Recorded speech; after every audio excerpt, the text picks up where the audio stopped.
Muito bem, estamos de volta com o Questão de Ordem, hoje falando sobre orçamento participativo com o vereador vice-presidente da Câmara de Jacareí, Arildo Batista, e com o coordenador da AUP, o professor Laudelino Amorim.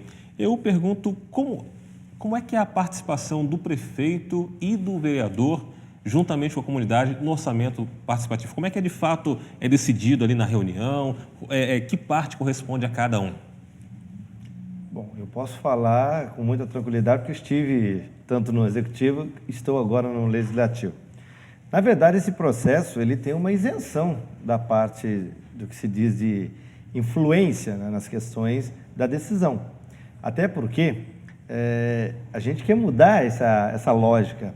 O vereador ele não é o detentor da necessidade da população, ainda que nós dissemos aqui no bloco anterior que somos representantes legítimos da população, isso não nos dá o direito de chegar numa reunião onde há a presença física das pessoas e chegarmos ali e tentarmos, direcionarmos aquilo que talvez para nós fosse um pouco mais simpático.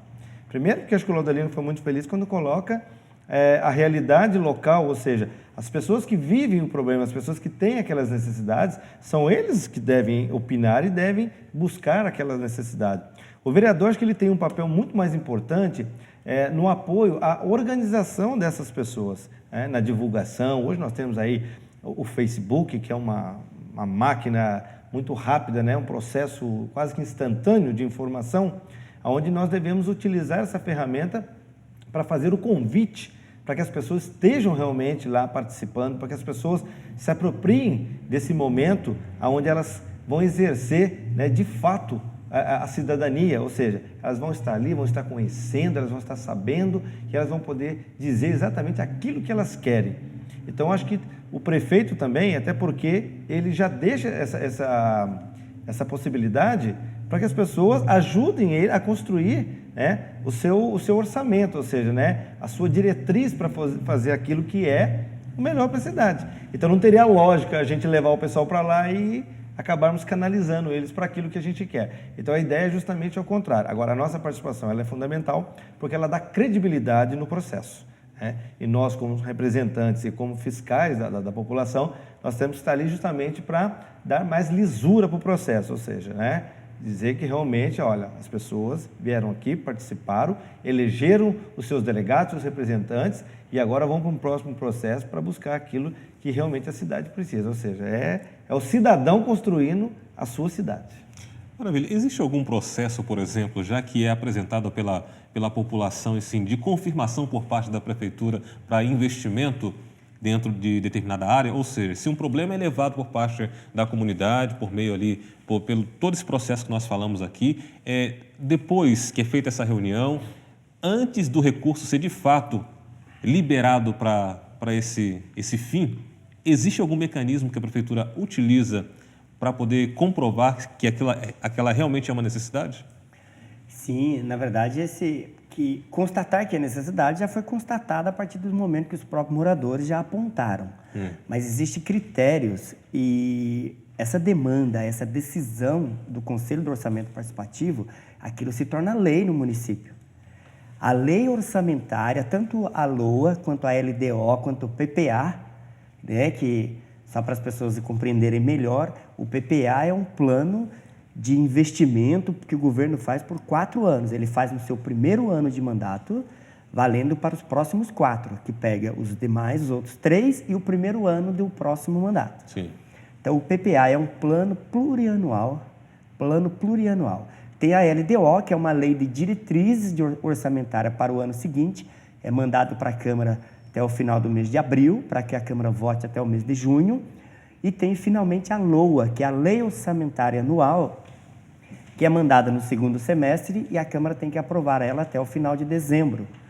Nessas peças orçamentárias, em todas elas, está identificado aquilo que é investimento para o orçamento participativo, como fruto de decisão desse conselho.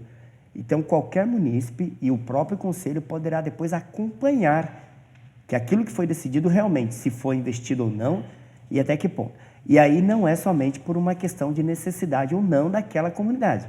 Às vezes uma comunidade diz que precisa de determinado serviço, antes dela ser atendida, existem outros critérios que o conselho conhece, que o conselho é que define, que é o número, a população daquela comunidade, são os critérios sociais, qual é a comunidade mais carente que a outra.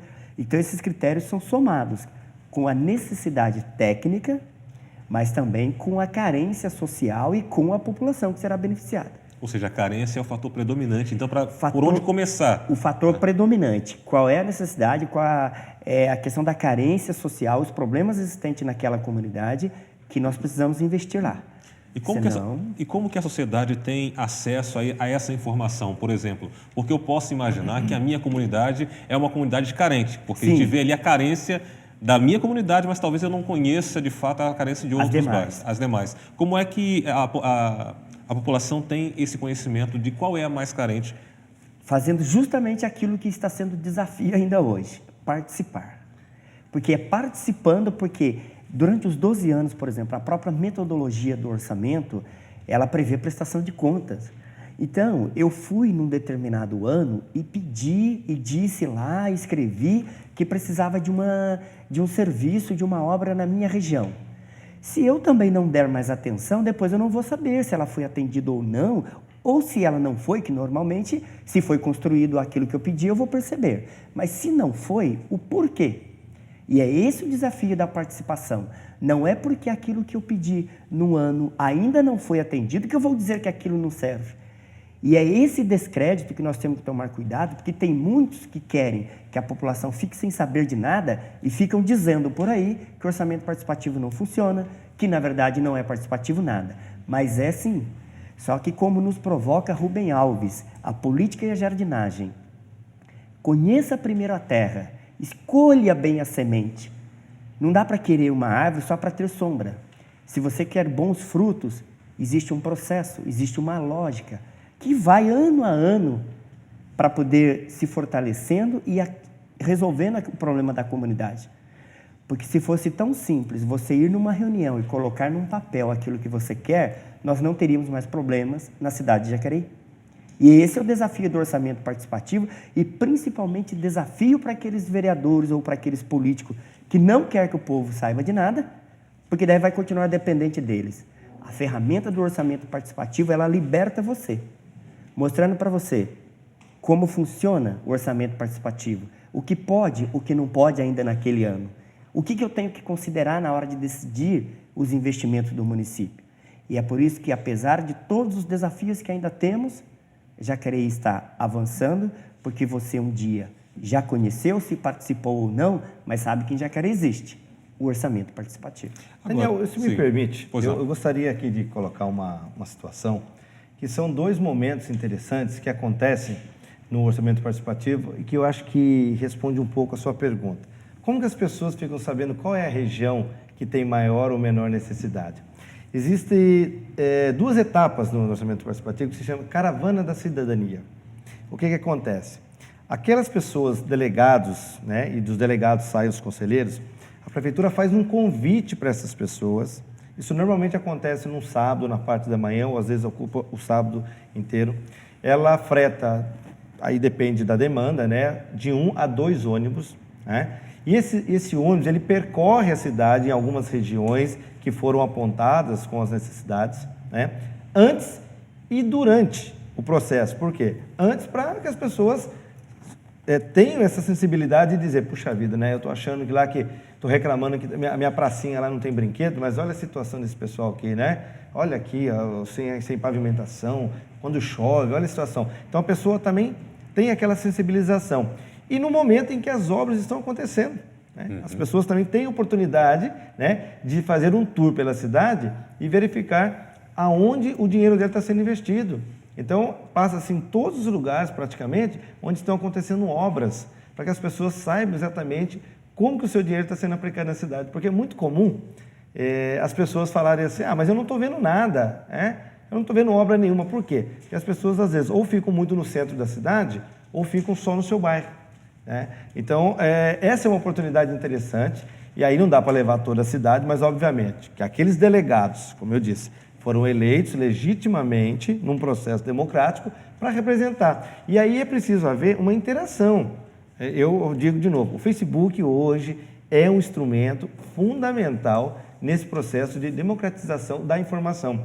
Portanto, se eu sou um delegado ou um conselheiro e tenho a oportunidade de participar de um evento desse, fotografo, registro o que eu vi, o que eu pude observar e publico isso na minha página do Facebook para que as pessoas tenham acesso. Ou, se for possível, eu sei que é um pouco mais difícil, reunir aquelas pessoas que estiveram com ele durante o processo no qual ele foi eleito, para que ele passe essas informações. Olha, nós fizemos assim, a situação está assim, está assado. Eu acho que é um processo de reprodução de informação. Mas, como eu disse, acho que o Facebook hoje resolve muito essa questão. Então, se as pessoas tiverem aí um pouquinho de boa vontade, eles conseguem manter todos aqueles que não podem participar diretamente dessas informações, e eu tenho certeza que o processo aí ele tem mais lisura ainda.